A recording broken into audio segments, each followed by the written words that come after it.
Namaste. Welcome to Veg Express with Jayashree. This is your host Jayashree Adhyapak. And today kitchen is different, dish is different, and the guest is different. ಎಲ್ಲ ಹೊಸ ಥರ ಕಾಣಿಸ್ತಾ ಇದೆ ಅಲ್ವಾ? So ಇದು ನಮ್ಮನೆ ಅಲ್ಲ, ಗೆಸ್ಟು ಸಹ ಬೇರೆಯವರು. ಫ್ರೆಂಡ್ ಮನೆಗೆ ಬಂದಿದ್ದೀನಿ. ಅವರಿವತ್ತು ವಿಶೇಷವಾಗಿ ಜೋಳದ ರೊಟ್ಟಿ ಎಣ್ಣೆಗಾಯಿ ಮಾಡ್ತಾ ಇದ್ದಾರೆ, ಬದನೆಕಾಯಿ ಎಣ್ಣೆಗಾಯಿ. ತುಂಬ ಅಂದರೆ ತುಂಬ ಚೆನ್ನಾಗಿ ಮಾಡ್ತಾರೆ ಅಡುಗೆಗಳೆಲ್ಲ. ಮತ್ತು ಇವರು ಚಟ್ನಿ ಪುಡಿಗಳು, ಎಲ್ಲ ಥರ ಚಟ್ನಿ ಪುಡಿದು ಉತ್ತರ ಕರ್ನಾಟಕದ ಸೈಡ್ ಸ್ಟೈಲಿಂದ ಚಟ್ನಿ ಪುಡಿಗಳು ಮಾಡ್ತಾರೆ. ಮತ್ತು ಯಾರು ಬೇಕು ಅಂತಂದರೆ ಅವರು ಮಾಡಿ ಸಹ ಕೊಡ್ತಾರೆ. ನಾ ಫೋನ್ ನಂಬರ್ ಹಾಕಿರ್ತೀನಿ, ನೀವು ಅವ್ರನ್ನ ಕಾಂಟ್ಯಾಕ್ಟ್ ಮಾಡ್ಬೋದು ಮೈಸೂರಲ್ಲಿ ಬೇಕಾದವರು. ಸೊ ಅವ್ರನ್ನ ಹೆಚ್ಚು ತಡ ಮಾಡದೆ ಬರ್ಮಾಡ್ಕೊಳ್ಳೋಣ. ವೆಲ್ಕಮ್ ಸಾವಿತ್ರಿ ಅವರೇ. ಸೊ ಇವರು ಸಾವಿತ್ರಿ ಹಿರೇಮಠ ಅಂತ ನಮ್ಮ ಚಾನೆಲ್ಗೆ ಇವತ್ತು ಗೆಸ್ಟ್ ಆಗಿ ಬಂದಿದ್ದಾರೆ. ತುಂಬ ಥ್ಯಾಂಕ್ಸ್ ಸಾವಿತ್ರಿ ಅವರೇ. ತುಂಬ ದಿನದಿಂದ ಕೇಳ್ತಾ ಇದ್ದೆ, ಇವತ್ತು ಅವರು ಹೂ ಅಂದಿದ್ದಾರೆ. ಬ್ಯುಸಿ ಇರ್ತಾರೆ ಯಾವಾಗಲೂ, ತುಂಬ ಆರ್ಡರ್ಸ್ ಇರುತ್ತೆ ಅವ್ರಿಗೆ. ಇವತ್ತು ಒಪ್ಕೊಂಡಿದ್ದಾರೆ. Thank you. ಇವತ್ತು ಬದನೆಕಾಯಿ ಎಣ್ಣೆಗಾಯಿ ಜೋಳದ ರೊಟ್ಟಿ ಮಾಡ್ತಾ ಇದ್ದಾರೆ. ಸೊ ನೋಡ್ಕೊಳ್ಳೋಣ ಹೇಗೆ ಅಂತ. ಏನೇನು ಬೇಕಾಗುತ್ತೆ ಈಗ? ಬದನೆಕಾಯಿ ಫಸ್ಟ್ ಬದನೆಕಾಯಿ ಉಪ್ಪು ನೀರಲ್ಲಿ ಹೆಚ್ಚಿ ಹಾಕ್ಬೇಕು. ಆಮೇಲೆ ಎಣ್ಣೆಯಲ್ಲಿ ಸ್ವಲ್ಪ ಫ್ರೈ ಮಾಡ್ಕೋಬೇಕು. ಅದಕ್ಕೆ ಶೇಂಗಾ ಪುಡಿ ಹುರಿದಿಟ್ಕೋಬೇಕು, ಬಿಳಿಗಳ ಪುಡಿ ಹುರಿದ ಪುಡಿ ಮಾಡ್ಕೋಬೇಕು, ಸ್ವಲ್ಪ ಗರಂ ಮಸಾಲೆ, ಹುಚ್ಚಳ ಪುಡಿ, ಕಾಯಿ ತುರಿ, ಹಸಿಮೆಣಸಿನ್ಕಾಯಿ ಇದು ಅದನ್ನು ಹೆಚ್ಚಿ ಪೇಸ್ಟ್ ಮಾಡಿ ಇಟ್ಕೊಂಡಿದ್ದೀರಾ. ಸ್ವಲ್ಪ ಬೆಲ್ಲ, ಉಪ್ಪು, ಬೆಳ್ಳುಳ್ಳಿ, ಈರುಳ್ಳಿ, ಸ್ವಲ್ಪ ಹುಣಸೆಹಣ್ಣು. ಫಸ್ಟ್ ಈರುಳ್ಳಿ ಫ್ರೈ ಮಾಡ್ಬಿಟ್ಟು ಆಮೇಲೆ ಬದನೆಕಾಯಿ ಫ್ರೈ ಮಾಡಬೇಕು. ಒಳಗೆ ಇದು ಇನ್ನೊಂದು ಸತಿ ಹೇಳ್ಬಿಡ್ತೀರಾ ಯಾವ ಪುಡಿ ಅಂತ? ಆಯ್ತು. ಹುಚ್ಚಳ ಪುಡಿ, ಶೇಂಗಾ ಪುಡಿ ಹುರಿದಿಟ್ಕೊಂಡಿರೋದು, ಓಕೆ, ಬಿಳಿಗಳ ಪುಡಿ ಹುರಿದಿಟ್ಕೊಂಡಿರೋದು, ಗರಂ ಮಸಾಲೆ, ಹಸಿ ಖಾರ, ಹಸಿ ಕೊಬ್ಬರಿ, ಬೆಳ್ಳುಳ್ಳಿ ಅರಸಲು, ಹುಣಸೆ ಹಣ್ಣು ರಸ. ಸೊ ಈಗ ಹೇಗೆ ತಯಾರಿ ಮಾಡೋದು ನೋಡ್ಕೊಳ್ಳೋಣ. ನೆಕ್ಕಾಯಿ ಹೆಚ್ಕೊಳ್ಳೋಣ ಈಗ.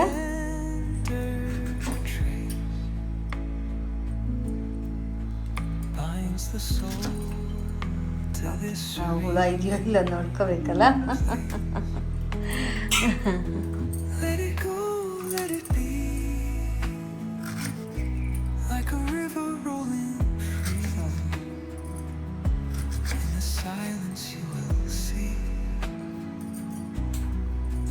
ಸೊ ಬಾಣಲೆ ಬದನೆಕಾಯಿನ ಸ್ವಲ್ಪ ಹೆಚ್ಚಿಟ್ಟಿರೋ ಬದನೆಕಾಯಿನ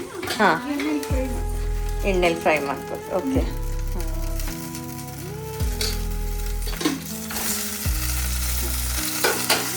ಇಡೀ ಬದನೆಕಾಯಿನೇ ಹಂಗೆ ಹಾಕೊಂಡ್ಬಿಡ್ಬೋದಲ್ಲ.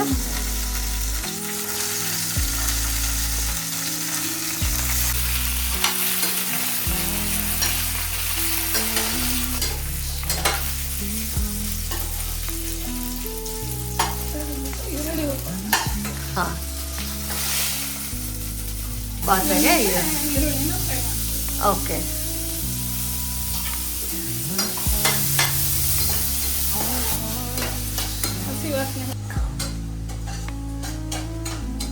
ಈರುಳ್ಳಿ ಹುರ್ಕೊಂಡಾಯ್ತು.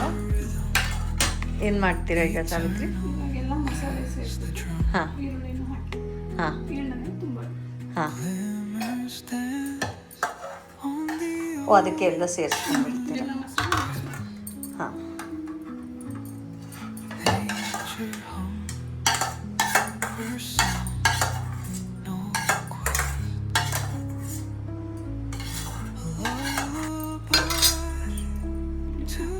ಅರಿಶಿನದ ಪುಡಿ ಹಾಕ್ಕೊಂಡು ಪುಡಿ.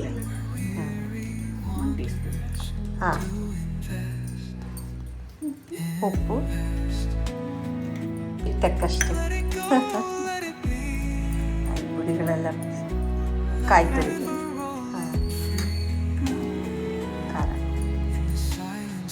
ಖಾರ ಯಾರ್ಯಾರಿಗೆ ಹೆಂಗೆ ಬೇಕೋ ನೋಡಿ ಕಲಿಸ್ಕೊಳ್ಳಿ. ಮತ್ತು ಕೆಲವೊಂದು ಮೆಣಸಿನ್ಕಾಯಿಗಳು ಡಿಫ್ರೆಂಟ್ ಆಗಿರುತ್ತೆ. ಹೌದು.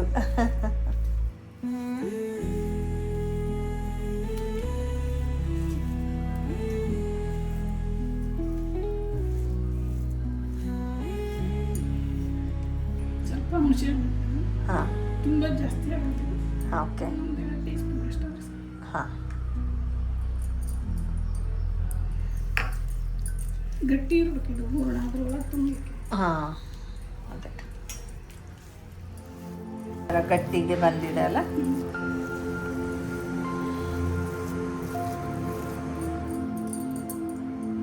ಎಣ್ಣೆಗೆ ತುಂಬ ಹಾಂ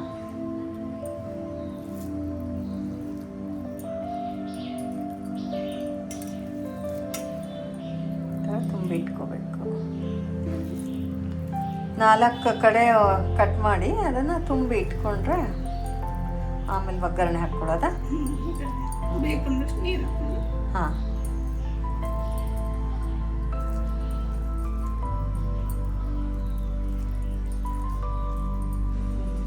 ಎಲ್ಲ ತುಂಬಿ ಇಟ್ಕೊಂಡಿದ್ದಾರೆ. ಈಗ ಮಸಾಲಾನ ಮಿಕ್ಕಿದ್ದನ್ನು ಒಂದು ಕಡೆ ಇಟ್ಕೊಂಡಿದ್ದಾರೆ. ಇನ್ನು ನೆಕ್ಸ್ಟ್ ಏನು ಮಾಡೋದು ನೋಡೋಣ. ಮಾಡ್ಲಿಕ್ಕೆ ಹಾಕಿಟ್ಬಿಟ್ಟು 2 ಸ್ಪೂನ್ ಎಣ್ಣೆ ಎಣ್ಣೆ ಹಾಂ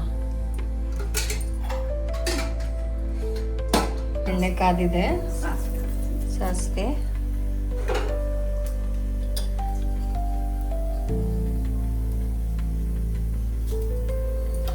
ಜೀರಿಗೆ ಕರಿಬೇವು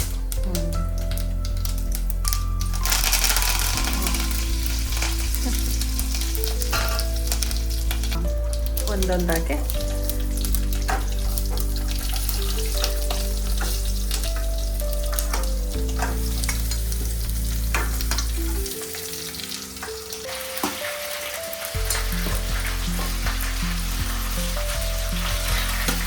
ಮಿಕ್ಕಿರೋ ಗೊಜ್ಜನ್ನ ಹಾಕಿ ಹಾಂ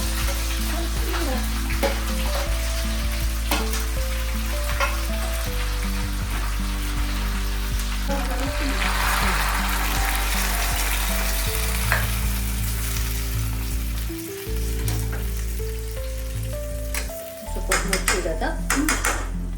5 ನಿಮಿಷ. ಓಕೆ ಆಗಿದೆಯಾ ಈಗ? ತುಂಬ ಮೆತ್ತಗೆ ಆಗಬಾರ್ದು. ಹಾಂ ಹಾಂ ಹಾಂ ಹಾಂ ಹಾಂ ಗಟ್ಟಿ ಇದೆ. ಅದೇ ಅದೇ ಆಫ್ ಮಾಡಿ ಹ್ಞೂ ಹ್ಞೂ ಜೋಳದ ರೊಟ್ಟಿಗೆ ಈಗ ಎಣ್ಣೆಗಾಯಿ ಆಯಿತು. ಈಗ ಜೋಳದ ರೊಟ್ಟಿ. 1 ಲೋಟ ನೀರು ಇಟ್ಟಿದ್ದೀನಿ. ಓಕೆ 15 ರೊಟ್ಟಿ ಮಾಡ್ಬೋದು. 10ರಿಂದ 1 ಲೋಟದ ನೀರಲ್ಲಿ 10ರಿಂದ 15 ರೊಟ್ಟಿ. ಹಾಂ ಹಾಂ ಹಾಂ ಹಾಂ ತಟ್ಟಿ ಮಾಡ್ತಾ ಇದ್ದೀರಾ ಜೋಳದ ರೊಟ್ಟಿನ? ಹಾಂ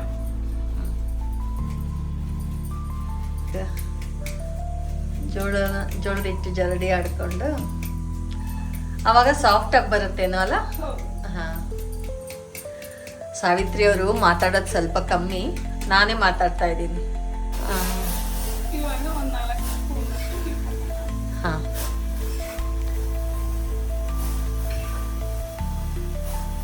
ಜಿಗಿಟ್ ಮಾಡ್ಕೊಟ್ರೆ ಹರಿಯಲ್ಲ ರೊಟ್ಟಿ. ಹಾಂ ಅದು ಜಿಗಿ ಬರುತ್ತೆ. ಇವಾಗ ನೀರು ಕುದಿಸ್ಕೊಂಡು ಕಲಿಸ್ಕೊಂಡು ಇದಕ್ಕೆ ಉಪ್ಪು ಗಿಪ್ಪು ಏನು ಬೇಡವಾ?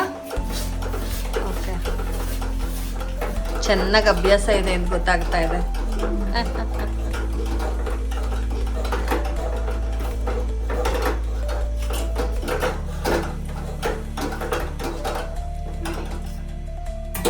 ಇದು ಆಗ್ಬೇಕಾ ಈಗ ಮತ್ತೆ?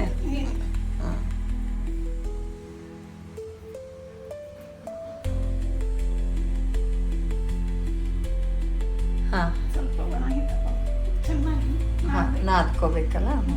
ಚೆನ್ನಾಗಿ ನಾದಷ್ಟು ಜಿಗಿ ಬರುತ್ತೆ ಅನ್ನೋದು. ಸ್ವಲ್ಪ ನೀರು ಹಾಕ್ತಾರೆ. ಹ್ಞೂ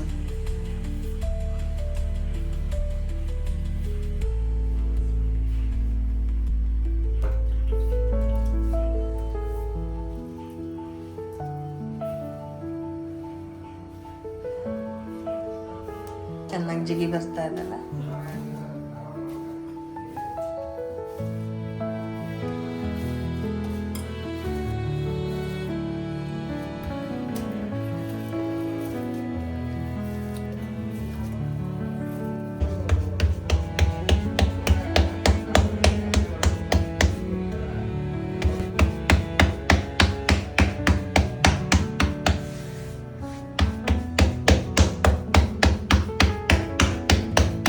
ಅಭ್ಯಾಸ ಇರ್ಬೇಕು ಇದಕ್ಕೆ.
ಗೊತ್ತಲ್ಲ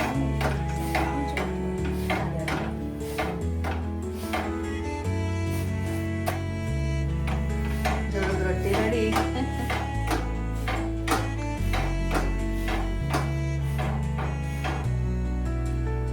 ರಗಳೆ ಬಹಳ ಇದು, ಪುಡಿ ಆ ಕಡೆ ಎಲ್ಲ ಹರಡುತ್ತೆ, ತಿನ್ನಕ್ಕೇನೋ ಖುಷಿ.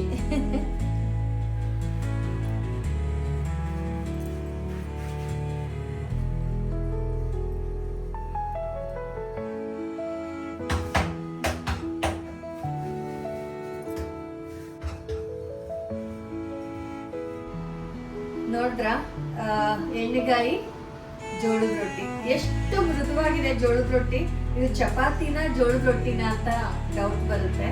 ತುಂಬಾ ಚೆನ್ನಾಗಿದೆ, ಎಷ್ಟು ಹದವಾಗಿದೆ. ಇದು ಎಣ್ಣೆಗಾಯಿನೂ ಹೇಗಿದೆ ಅಂತ ಟೇಸ್ಟ್ ಮಾಡಿ ಹೇಳೋಣ.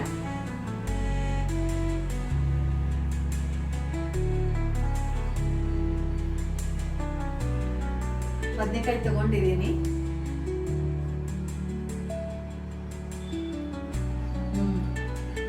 ತುಂಬಾ ಚೆನ್ನಾಗಿದೆ, ಎಲ್ಲ ಪರ್ಫೆಕ್ಟ್ ಆಗಿ ಬ್ಲೆಂಡ್ ಆಗಿದೆ. ಬದನೆಕಾಯಿ ತುಂಬಾ ಚೆನ್ನಾಗಿದೆ. ನನಗೆ ಫಸ್ಟ್ ಎಣ್ಣೆನಲ್ಲಿ ಬದನೆಕಾಯಿ ಹುರ್ಕೋಬೇಕು ಅಂತ ಗೊತ್ತಿರ್ಲಿಲ್ಲ. ತುಂಬಾ ಚೆನ್ನಾಗಿದೆ. ಕೆಲವರು ಈರುಳ್ಳಿ ಬೆಳ್ಳುಳ್ಳಿ ತಿನ್ನಲ್ಲ, ಅವಾಗ ಏನ್ ಮಾಡ್ಬೋದು? ಎಲ್ಲ ಮಸಾಲೆಗಳು ಸೇಮ್. ಒಣ ಕೊಬ್ಬರಿ ಹಾಕ್ಬೋದು. ಈರುಳ್ಳಿ ಬೆಳ್ಳುಳ್ಳಿ ಬಿಟ್ಟು ಒಣ ಕೊಬ್ಬರಿ ಹಾಕೊಂಡ್ರೆ ತುಂಬಾ ಚೆನ್ನಾಗಿರುತ್ತೆ. ತುಂಬಾ ಅಂದ್ರೆ ತುಂಬಾ ಚೆನ್ನಾಗಿದೆ. ನೀವು ಮಾಡ್ಕೊಳ್ಳಿ. ಸಾವಿತ್ರಿ ಅವರೇ ತುಂಬಾ ಥ್ಯಾಂಕ್ಸ್ ಹೇಳ್ಕೊಟ್ಟಿದ್ದಕ್ಕೆ. ಹೀಗೆ ಡಿಫ್ರೆಂಟ್ ರೆಸಿಪಿ ಹೇಳ್ಕೊಡ್ತಾ ಇರಿ. ನಾವು ಕಲ್ತ್ಕೊತಾ ಇರ್ತೀವಿ, ನಮ್ಮ ಸಬ್ಸ್ಕ್ರೈಬರ್ಸ್ ನೋಡಿ ಕಲಿತಾರೆ ಉತ್ತರ ಕರ್ನಾಟಕದ ಅಡುಗೆಗಳೆಲ್ಲ. ಮತ್ತೆ ನಾನು ಹೇಳ್ದಂಗೆ ಅವರು ಚಟ್ನಿ ಪುಡಿಗಳು, ಚಪಾತಿ, ಜೋಳದ ರೊಟ್ಟಿ ಎಲ್ಲರಿಗೂ ಆರ್ಡರ್ ತಗೊಂಡು ಬೇಕಾದ್ರೆ ನಿಮಗೆ ಕಳಿಸ್ಕೊಡ್ತಾರೆ. ನೀವು ಮುಂಚೆನೆ ಆರ್ಡರ್ ಕೊಡಿ ಅವ್ರಿಗೆ. ತುಂಬಾ ಅಂದ್ರೆ ತುಂಬಾ ಆರ್ಡರ್ಸ್ ಬರ್ತಾ ಇರುತ್ತೆ. ಅವ್ರು ಬ್ಯುಸಿ ಇರ್ತಾರೆ, ಆದ್ರೂ ನಮಗೆ ಇವತ್ತು ಮಾಡಿ ತೋರಿಸಿದ್ದಾರೆ. ತುಂಬ ಥ್ಯಾಂಕ್ಸ್. ಅವ್ರದ್ದು ಫೋನ್ ನಂಬರ್ ನಾನು ಹಾಕಿರ್ತೀನಿ, ನೀವು ಖಂಡಿತ ಅವ್ರನ್ನ ರೀಚ್ ಆಗ್ಬೋದು. And hope you like this episode. Don't forget to subscribe, hit the notification bell. We'll see you in the next episode. Bye bye. Love you all. Savitri.